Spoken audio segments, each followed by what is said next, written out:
Coming up on Tech News today, Canon goes mirrorless and Sarah gets excited. Also, Apple probably is going to change that iPhone dock, what we think of that. And Amazon's got a new central London office. Wil Harris will tell us why that's a big deal. All that and more coming up. Netcasts you love. From people you trust. This is TWiT. Bandwidth for Tech News Today is provided by Cachefly at CACHEFLY.com.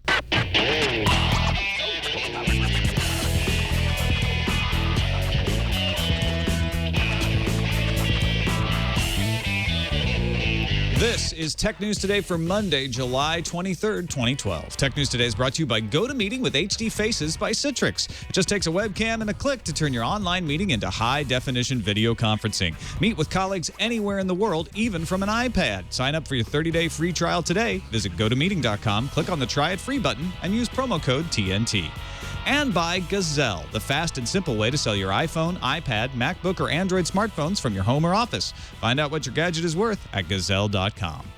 Welcome to Tech News Today. I'm Tom Merritt. I'm Sarah Lane. I'm Iyaz Akhtar. And I'm Jason Howell. And joining us today, Wil Harris of channelflip.com. And you've got something new in your URL, Wil.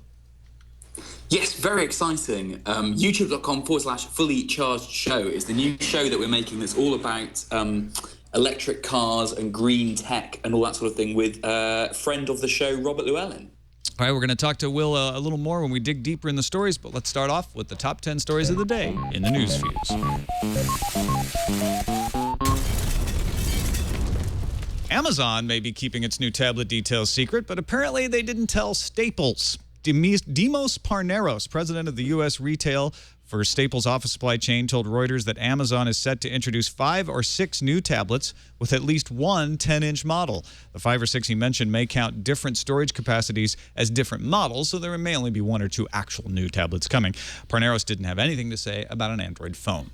We've heard these rumors before, but they keep coming back. The iPhone 5, expected later this year, will come with a 19-pin connector port at the bottom instead of the proprietary 30-pin port to make room for earphone moving to the bottom, said 2 sources familiar with the matter to Reuters. What does this mean for current accessories that use the 30-pin port? Well, it means they better scramble to fit Apple's new model or risk yielding business to other vendors.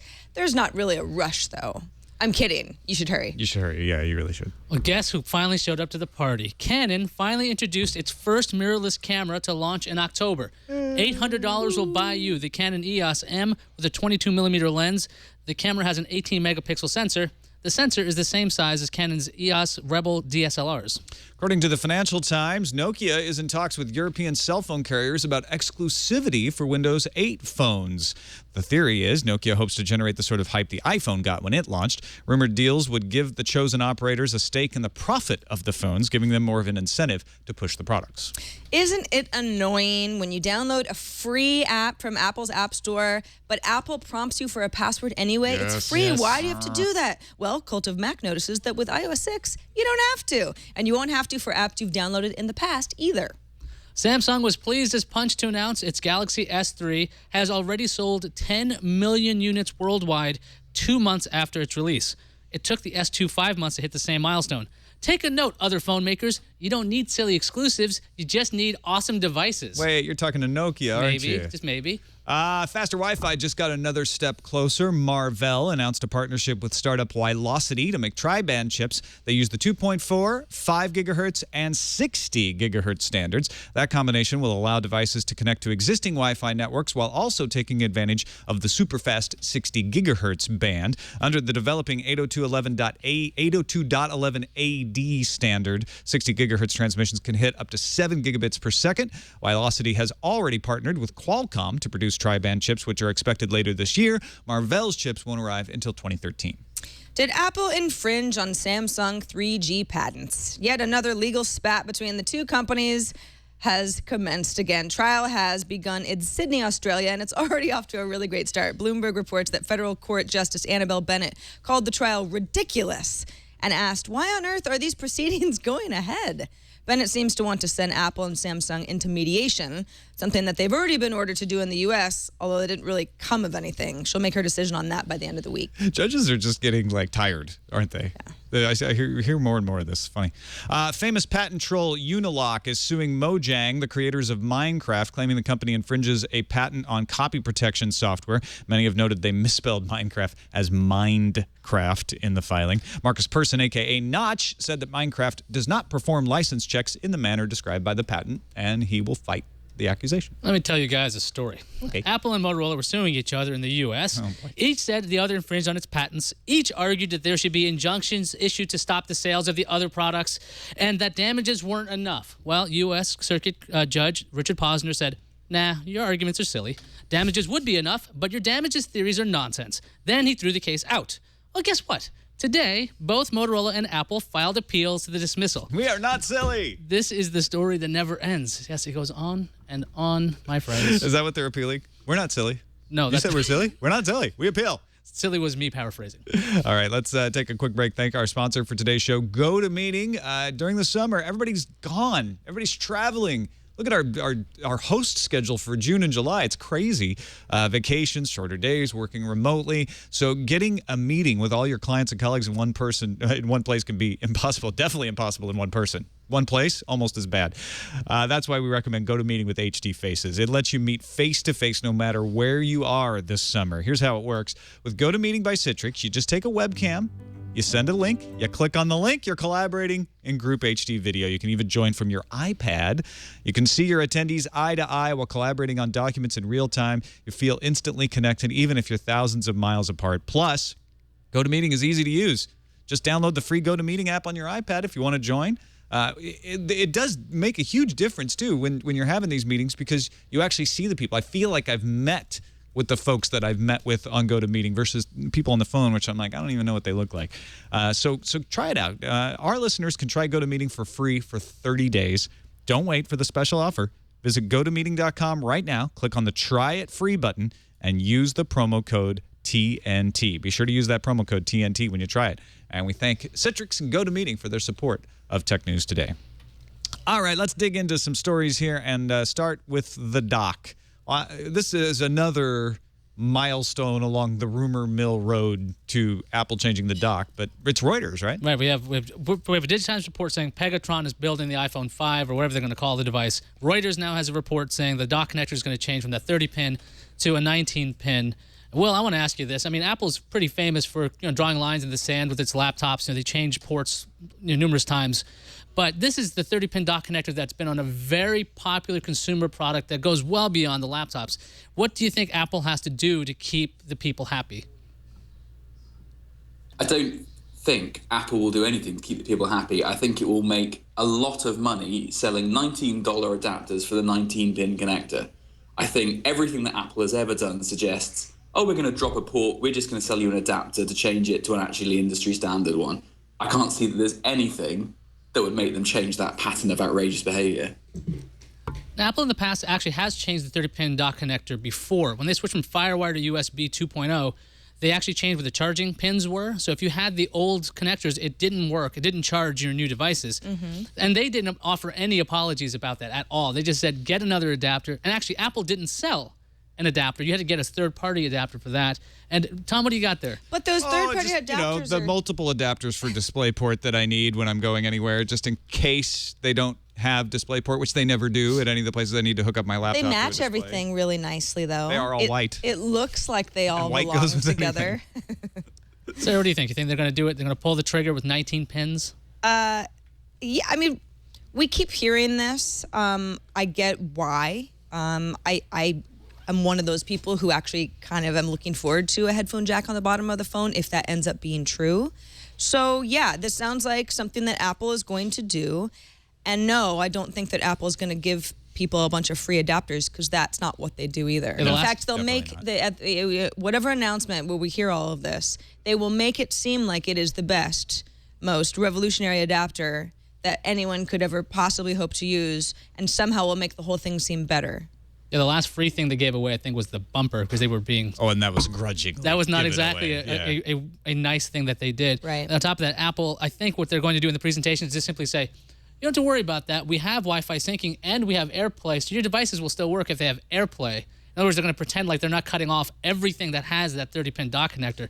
And I'll be honest, I don't think Apple does things like this because they want to sell accessories. It's not like, we need to sell more accessories, can you change the dock? What happens is they say, you know what, if we changed the dock connector to this, we would be able to do these 2 or 3 extra cool things. And no one says, oh, well, I don't want to do that because it'll inconvenience the consumer and they'll have to buy a bunch of accessories. They say, we don't care if they have to buy a bunch of accessories. That's awesome because we can sell that $19 adapter. So it's sort of, I don't think it's a conspiracy just to sell accessories. They certainly don't mind. That's a side effect. Whereas other companies might say, those features aren't so cool that it's worth the inconvenience. And it always plays out in Apple's favor. People still buy the products in record numbers. Well, if you're a Griffin right now or, one of the case makers, you are going to be laughing all the way to the bank, right? You're thinking, everyone's got to completely upgrade all their adapters. Yeah, and I just bought a... ramp up the manufacturing plants. I just bought an alarm clock. I know, how 1980s. Congratulations. 6 months ago that has the dock connector, so I can charge my iPad, my iPhone on it, and nothing else, by the way, which is already annoying. And now I'm going to have to buy some adapter, which may not fit in the little alarm clock dock. I hadn't even thought about that. My Renew alarm clock, where I track my sleep, I plug in my iPad. That's not going to work anymore. Well, you could permanently house That's brand new. You could permanently house your old devices there. It'll just live there from now on. My iPad 2. It'll be great. Yeah. It'll sit there by itself. Well, let's talk about the new cameras. That's more fun and more gentle. I always take these camera stories because even though I'm really not much of an expert and I don't even really buy a lot of camera equipment, I get very excited about... new cameras. Evolution of cameras. Yeah, so the whole mirrorless camera craze, we've talked about this in the past. In fact, we had Trey Ratcliffe on to talk about a mirrorless camera. I don't think he's as excited about them as some other pro shooters are, but the whole idea behind mirrorless cameras is a very compact body. There's just a lot less hardware that you need to pack into the frame itself, but with, in many cases, very, very similar results in terms of quality. Canon is the latest big camera operator to throw their hat in the ring with the Iyaz M, which is basically like a DSLR, but in a point-and-shoot body. I mean, if you look at this thing, this is a tiny little camera. This looks like something that'll go right in your pocket. In fact, you can kind of compare it to the Rebel T4i DSLR, which retails for, I think, about $1,200 when I checked it this morning on Amazon. It has a lot of the same features. Has 18 megapixels, same amount of megapixels as this DSLR. It has the same image processor. It has the same 9-point autofocus technology, which is really huge. But what's nice is that when it is available, and by the way, it's going to be available in not just black, but also white.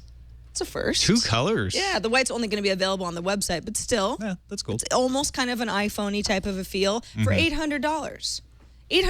Something sub $1,000 for a camera of this quality. I'm thrilled about it. These are not the sorts of prices that you've seen before. And for a lot of people, even though SLRs are the best kind of cameras and you can start collecting a lot of lenses and you can have a really nice kit, they're heavy. They're bulky. It's hard to have on you at all times unless you're just going to be that person who's got the backpack and you're just a photographer at all times.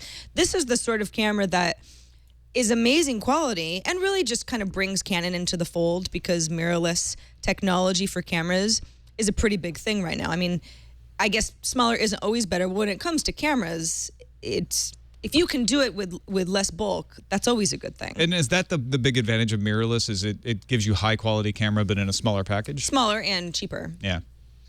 I know when I was working at PC Mag, 2 of my friends had a slap bet going if Canon would introduce a mirrorless camera in 2011 because they are the last major company. Nikon's had it, Sony has it, Olympus has it, and I know I've been waiting for this because I usually go with Canon equipment when I get anything when it comes to video cameras or point and shoots.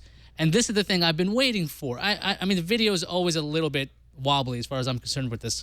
But when Canon does something, they respond to consumer feedback. So if this is simply a stripped-down version of a DSLR, at least a Canon DSLR, I know I'm going to be quite excited about that. Now, do you have some lenses already because you're a Canon user? Not yet. Okay, well, if you did, you can also buy a lens mount.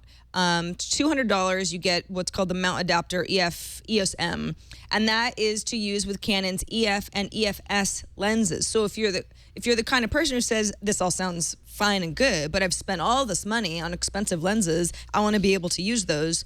And those lenses are still going to be just as big on a mirrorless camera, but overall, you're going to have a lot of flexibility, again, with that smaller model. And you also mentioned video. This has full HD mode, continuous focus, which is very important. It'll shoot 1080p video at either 24, 25, or 30 frames per second. It has built-in stereo mics. It even has an external microphone jack, although it doesn't have a headphone jack. So there are a few limitations. There is no optical viewfinder. Some pro users just swear by that, and that's going to bother them. So again, it's not so much just a DSLR that's really, really small. But I do see this as at least some sort of hybrid between the two as the future of prosumer cameras. And the price is $800. I'm going to end up losing a lot of money to this. I'm going to have this camera. It's going to be that first step in. Then I'm going to buy more lenses. This is why I didn't get so far into DSLRs, because I knew I'd end up spending a lot of money on the lenses, and then the body would change, and then I'd have to change all that out. And I'm glad that Canon's finally gotten on board with this. All right, let's talk about a story that's happening down the road from you, Will. In Shoreditch, London, Amazon is opening a new 8-floor center called in the area near the Silicon Roundabout. Is that something that only news people say, Will, or is that a thing? No, that's definitely a real thing. Okay. So Silicon Roundabout is a bit of East London where there is a place called Old Street, and Old Street is basically an enormous roundabout surrounded by lots of office blocks. And so it's become the sort of new the tech hub of London, really. They've tried to make it, where all the new companies set up. So Facebook is moving over there, Google's moving over there. There are lots of startups all in the area. Last FM came out of there. So it's really exciting that Amazon's heading over there as well. It's another, I think it's another good feather in the cap of London as sort of the European hub of, the European equivalent of Silicon Valley, or the closest thing to it. On one side, all Amazon's doing is taking their various properties like Love Film and Push Button, which does online TV streaming, and kind of bringing them under one house. But they're saying that they're going to do a lot of pushing of developing interactive digital services from this office. Things for TVs, game consoles, smartphones, PCs. They're trying to improve the customer experience on the Amazon website. They really want to build this as sort of a little bit of a research center. Like any innovations in new TV streaming and interactive services with games and the website is going to come out of this office. Will, it sounds like you're positive on it. I looked at the story and I felt like I was just looking at a little bit of puffery. Like, okay, so they have a new headquarters and it's in a flashy area of London. Do you expect big things to come out of this? Well, I think it could well do, because in the same way that Netflix has been quite sort of pushy in the States about getting Netflix onto all devices that you can possibly consume Netflix on, Amazon has really done the same with Love Film over here. So Love Film is really the sort of go-to streaming provider for your PS3 or your Xbox 360 or whatever. So I think they've managed to do that so far whilst being quite detached. I'm not sure where their previous HQ was, but I'm pretty sure it was somewhere in the middle of nowhere. So what I'm really hoping is that actually, in the same way that big companies in the Valley sort of scout out little bits of talent and other little talented development teams to come and work on stuff for them, I'm hoping that having Amazon as one of the big companies in this sort of Silicon Roundabout area will mean that actually, if Amazon's on the hunt for interesting new digital projects and to try and be at the forefront of this, it'll actually mean more investment into startups in the area and maybe a little bit more M&A action on this side of the pond for Amazon. That could be really interesting. All right, let's take a quick break and thank our sponsor, Gazelle. You need some money for new gadgets? Gazelle is a fast and easy way to get it. You want that latest iPhone? You want that new MacBook that just came out? You want an Android smartphone? You want to get yourself a Galaxy S3? How are you going to pay for that upgrade? Sell your old stuff. It's a great time to sell used smartphones or Apple products to Gazelle. Get some cash to trade up. They'll pay you by PayPal. They'll pay you by check. Well, they'll give you an Amazon gift certificate, and you get 5% bonus if you do it that way. Here's what you do. Go to Gazelle.com, Gazelle.com. Type in the name of your gadget, see what it's worth, and then you lock that in for 30 days. They give you some time to think about it. Of course, the faster you go lock in that price, the better it is, because gadgets don't get more valuable over time. Old gadgets get less valuable over time. So go type in what the gadget is.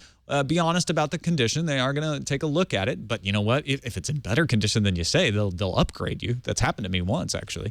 Tell them what accessories you have, all of that. Lock in the price. And then when you're ready, print out that label, send it off to Gazelle, and they'll pay you fast. Offers are good for 30 days. Free shipping. Most items qualify for a free box as well.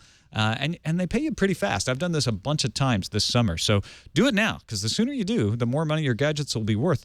Sell your used iPhones, iPads, Macs, and other smartphones today at Gazelle.com. And we thank them for their support of Tech News Today. Nokia is looking for any kind of leg up to increase those sales. The sales haven't been bad, but they had a miserable quarter, and they really need to boost the sales much farther than the 4 million they were talking about this past quarter. Financial Times reports Nokia talking with several European carriers about revenue share deals. France Telecom, Orange, and Deutsche Telekom mentioned particularly in the article.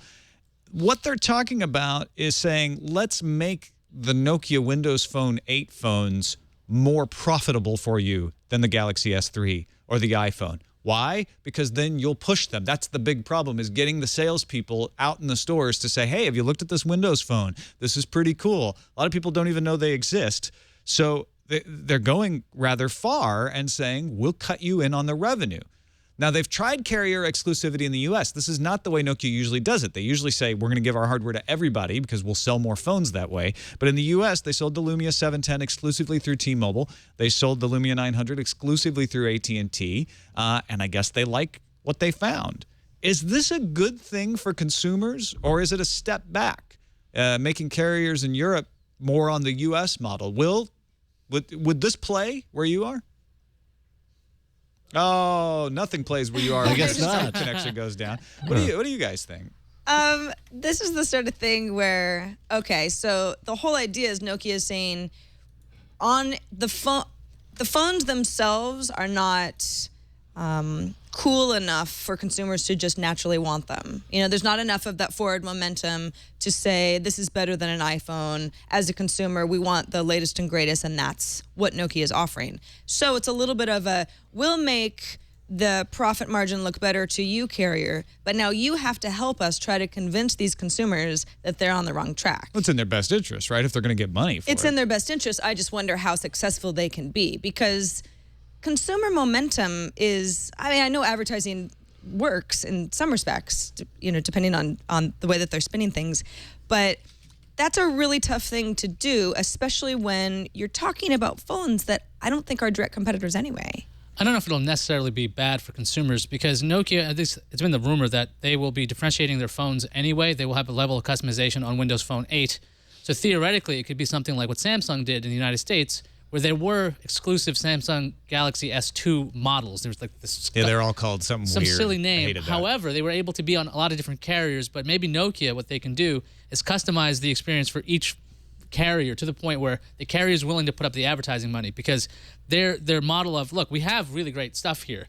That's not doing enough. They need the carrier support to push them in the stores, on television, and everywhere else, because right now, you know, having a great product it really isn't enough. You need support from your partners. Microsoft should be helping with this, and so should their carriers. How do you think this is going to play, Will? We were asking this question, and your Skype went out just at the wrong time. But in Europe, this is not the model Nokia has pursued. Are consumers going to be friendly to this exclusivity thing? Is it going to work for them? Yeah, you know what? I think the question of whether the sort of it's anti-competitive or it's a bad thing for consumers, I think that's probably overblown. We have a long way to go here in Europe before the phone market is anything like as sort of menacing as it is in the States. I mean, it constantly amazes me to watch TNT and see just how completely screwed up the whole system is there. I don't think it's gonna have a big impact. There are already variants of phones that are exclusive to networks over here, so you maybe only get white on one network and pink on another network, or the 16-gigabyte version on one network. I don't think it's going to be a big issue, and frankly, I think at this point Nokia needs to try anything that it can to try and get some traction. Yeah, I think that is what we're seeing is Nokia saying, you know what, fine, we've always done it this other way, but the other ways aren't working for us right now. So let's see if we can cut people in. And they are going to offer a range of phones. So they could conceivably have several exclusives, which I guess could undermine the whole prospect of getting hype around one particular model. Well, I think that's just it. If you've got several exclusives, like albeit one model might be exclusive to one carrier, but if you've got lots of exclusive stuff, how exclusive is it really? Yeah, exactly. We'll have to see how it all plays out. Nexus 7 commercial has showed up on YouTube. What's this about, Iyaz? This is one of those heartwarming commercials that Google wants to push out there. It's a commercial featuring a father and son on a camping trip because they want to show you how great the Nexus 7 is. It shows the capabilities of the tablet. You can play back a movie, showing data about a frog because the kid's holding up a frog. You could read books on it, things like that. And if you're wondering, hey, what about the data connection? Like, hey, they seem like they're out in the wilderness. He's obviously tethered to his Android phone in his pocket. Clearly, that's what's going on. But the nice little punch spoiler, I guess, if you're watching the video, or if you haven't seen the commercial, they're near a house. So I'm assuming they're getting Wi-Fi from the house. But apparently, I don't know if this ad is helping their sales because right now, the Nexus 7, the 16GB model, is listed as coming soon in the Play Store because it's sold out. It's hard to get in stores. It's hard to get online. And Google was really thinking a lot more people would just want that 8GB model. Google did not offer any way to add storage to this device. It's a closed-off model. Hey, Will, do you think that this kind of schmaltzy commercial is going to get people to buy the Nexus 7, or is this just like, all right, we're just showing it off? Well, I think Google has kind of made a name for itself now, doing these kind of really sort of heart-rending commercials. They do it a lot with Chrome, right? And I think it sort of seems to be the way they go for it. That, Apple sort of tries to make technology friendly, and Google seems to sort of try and make it loving. I don't know if that's quite the right word, but they really sort of try and play on the heartstrings. I don't know. I don't believe the Nexus 7 is actually available in the UK yet. So it's not making much of a difference to us either way. But I certainly think that Google thought that 199 was the killer price tag for the Nexus 7.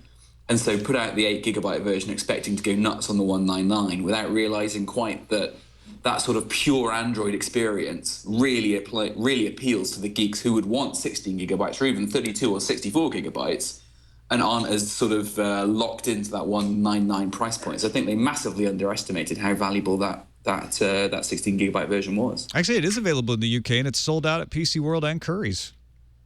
Oh, that's why I don't think it's available. So it's available, but anywhere. Yeah, right, because you can't find it.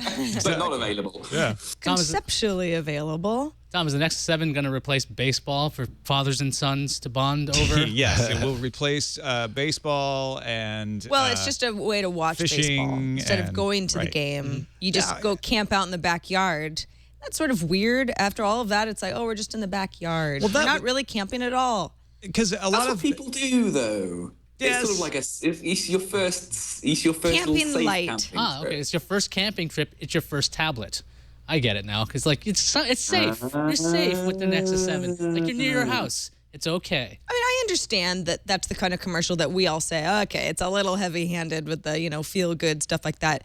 But it's designed to appeal to average families. Yeah. It's not.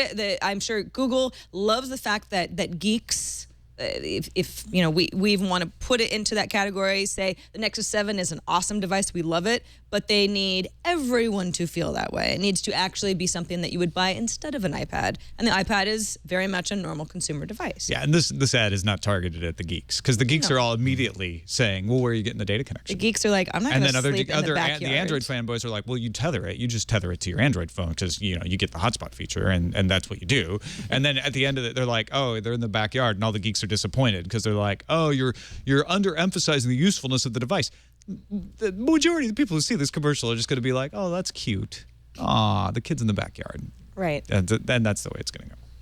Let's finish up with a Slate article that's stirring the pot with Skype because Skype is not coming out and saying absolutely not, we cannot ever tap a Skype call. And then people are seeing that as an omission. Yeah, so there've been grumblings, loud ones really, in the hacking community that Skype had changed its architecture to make it easier to enable lawful interception of Skype calls. That's something that Skype has somewhat historically been almost kind of happy to say, listen, we can't conduct wiretaps because of the way Skype is set up, because Kind of like what you peer-to-peer hear from architecture. RIM, right? Yeah. RIM saying like we just can't tap. We can't tap that. Sorry. Encryption techniques are good. We just don't have the ability to do that. So we can just claim ignorance, even if somebody were to try to get that information from us. People would like that kind of information. The FBI has been asking internet companies like Skype not to oppose a proposal that would amend the Communications Assistance for Law Enforcement Act. That amendment would make things like this mandatory. Social networking websites, providers of VoIP like Skype, instant messaging clients, email, so that the products would be wiretap friendly, obviously, in order to get the bad guys. Skype did change its architecture somewhat recently, which has to do with the way that nodes are used. They're The supernodes. Supernodes were basically moved to servers that were completely within Skype's control. And opponents of this say, well, you're doing that to make it easier to tap. To be able to intercept They're under calls. Microsoft's control. Microsoft can just get into the servers, right? That's essential. That's a central system rather than the peer-to-peer system that has sort of worked this way in the past. Now, Slate's Ryan Gallagher said that he questioned Skype on last Wednesday, on whether or not it could currently facilitate wiretap requests, basically saying, is this why stuff was changed? He says, I didn't get a straight answer. They cited company policy. The Skype PR head wouldn't confirm or deny what he was asking. They said that the chat service cooperates with law enforcement agencies as much as legally and technically possible. Another article over at Fortune had noted, so Microsoft bought Skype May of last year. In June, Microsoft was granted a patent for legal intercept technology for VoIP services to silently copy communication transmitted via the communication session. Now, that doesn't necessarily mean that they're like, okay, we filed this patent, we bought Skype, and that's exactly what we're going to be using the patent for, and we're trying to pull the wool over anyone's eyes. But it is strange and possibly telling that they won't outright say, no, we're not doing this, and we're not going to do this in the future. Now, it might mean that Microsoft has a different policy and says, don't comment on these sorts of things, whether things have changed or not. It may mean that with the supernodes, they would have to explain that some things are more possible, but not all things, and they just don't want to get into it. It may mean that law enforcement is conducting an investigation and has said, put the clamp down, you can't talk about this at all. And of course, it may also mean that they have changed things so that taps are possible. And when I read the article, I was just... go ahead, Will. I was just going to say, I think it's pretty obvious the move. It's pretty obvious Skype is trying to silence you right now. No. Okay. Well, we're having a little trouble getting Will's thought out. Skype! We'll try you again in a second. Iyaz, go ahead and finish your thought. Yeah, I was when I read the article, I mean, it almost seemed like this reporter sent an email, or a couple, he said repeatedly questioned. So he sent a bunch of emails to probably a hapless PR guy who might not have had the best answer and didn't know exactly what was going on yet. Because to make a definitive statement when you don't know what you're saying yet is a big mistake. And Skype doesn't need that kind of downfall because their PR person didn't know what they were saying. There's lots of different reasons why this could be Not true. that they didn't know what they were saying, but they're waiting for the guy who knows the answer to get back to him, right? I fully expect Skype to have some kind of a statement issued explaining what the PR person said was accurate. It's true. They want to comply with all as much as they can, technically and legally. Well, that could also mean that they still can't comply technically, because that's how it used to work in the past. So I would like to see Skype make an official statement on this, and I bet they will now, especially because this story is blowing up pretty big.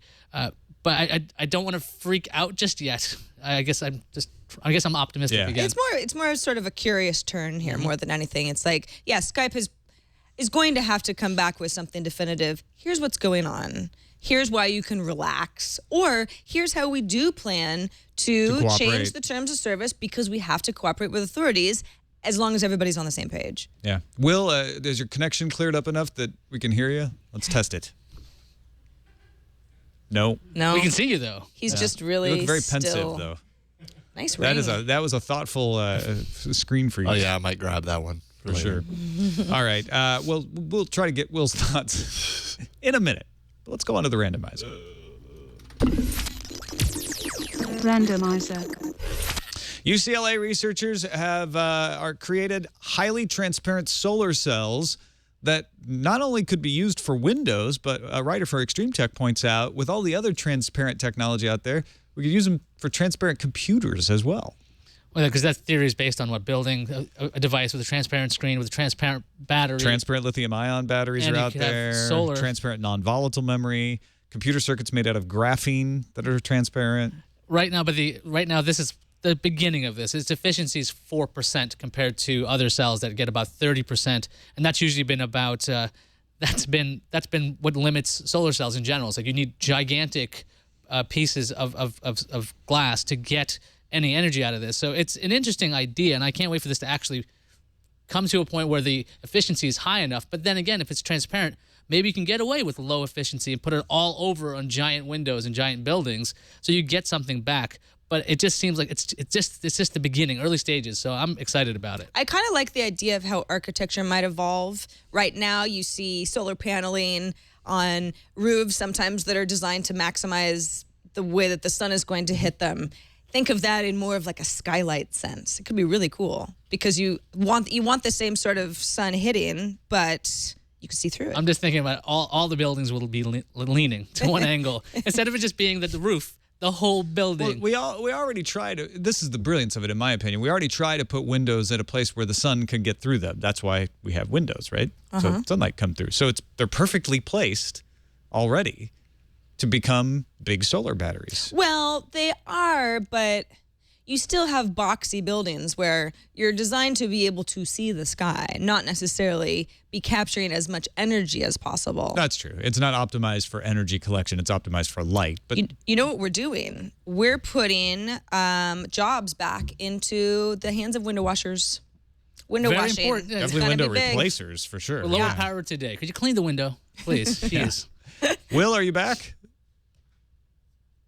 No, but he's very stern. He's very angry. Yeah, He's this not keeps back. happening. It literally, he's like back until you ask, and then it freezes. It's Okay. crazy. Poor Will. I'm going to pretend I didn't ask. All right. Sternly asked. No, didn't work. All right. Let's check what's incoming. Or let's check the calendar. Sorry.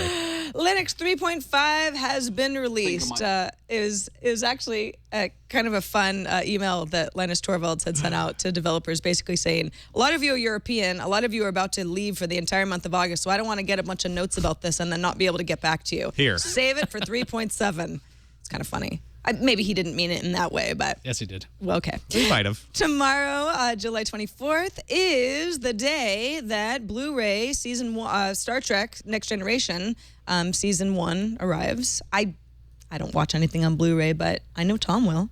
I might. I don't know. I have the first season of the original series on Blu-ray, and I don't watch it as often as maybe I thought I would. Right. I'm super excited for Next Generation. Love some Next Generation. I'm glad that we can hear you. I'm glad too. He's moving and everything. Also, I need the next generation of internet, never mind stuff. Yeah. well, Skype didn't really like our conversation, No. so that's Yeah. what happens when you Yeah. I talk was about to about blow the internal lid. policies. I was about to blow the lid on it. Also tomorrow, Apple, AT&T, and Netflix all have earnings reports, so It's earnings we'll week. find out for what's sure. really going on. In the last couple of weeks, Lots I of think. them, yeah. All right, Will, before we get to our incoming section, do say what you were going to say about the Skype story we were talking about and the FBI and the wiretaps and such. Oh, I've put you all out of sync now. I was just going to say that surely Microsoft, the one thing it likes to be is a good corporate citizen. I mean, it gets so much business from the US government. You know, almost every federal bureau of anything in the US runs Microsoft software. And so I sort of imagine that doing their best to comply with the requirements of their biggest customer has to be high on their priority list. Yeah, I don't know if they're the biggest customer or not, but you're absolutely right about Microsoft being cooperative and a good corporate citizen. And I think that plays into what Iyaz was saying about them waiting to decide what is the best thing to say. But it doesn't imply anything in particular about what's going on till we hear for sure. All right, let's check what's incoming.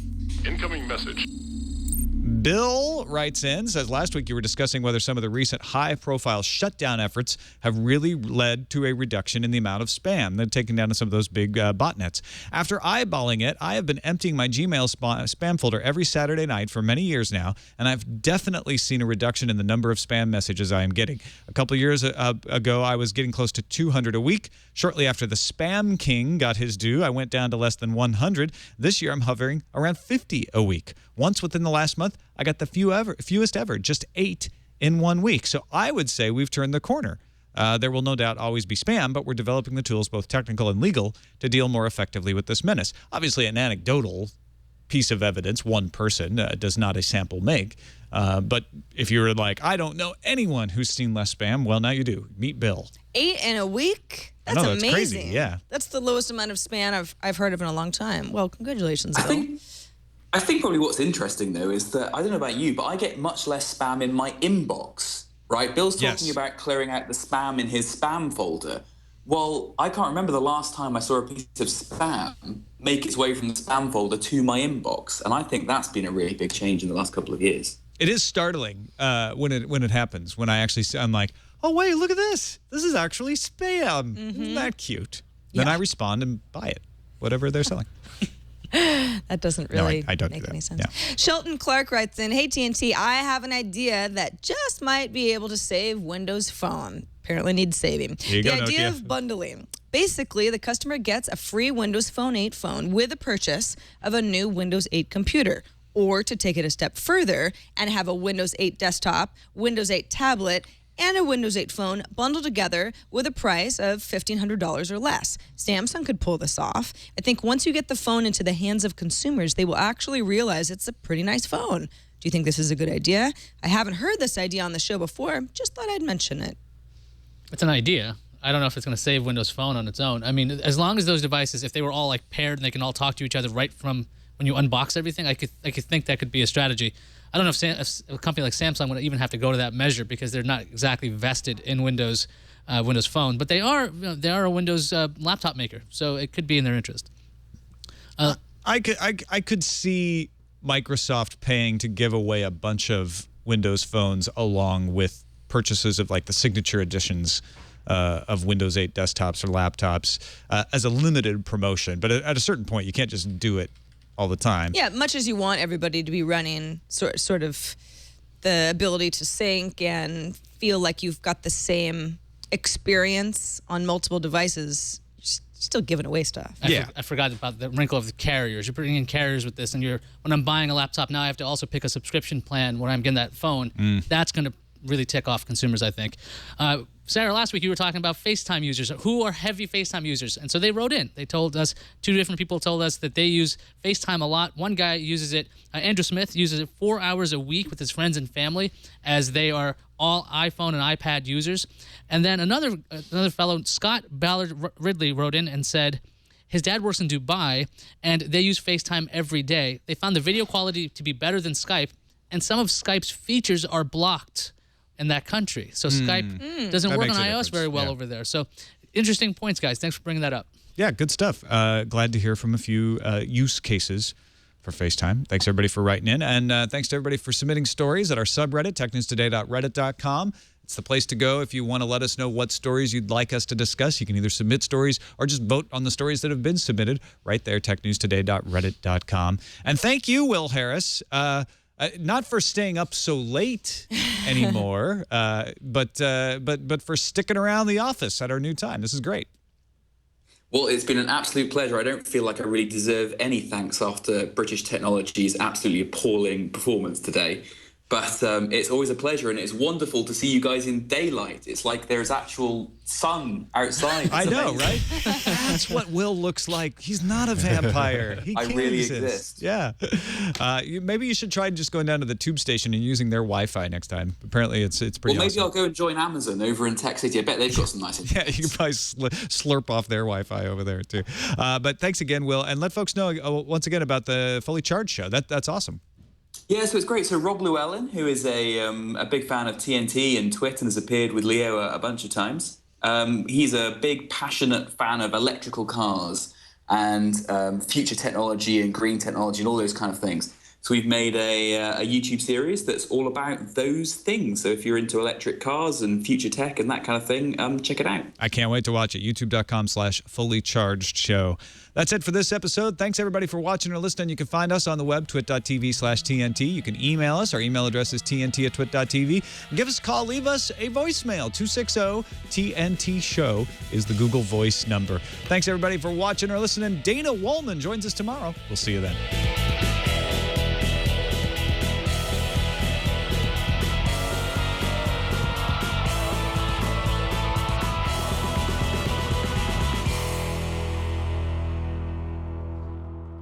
Mm-hmm.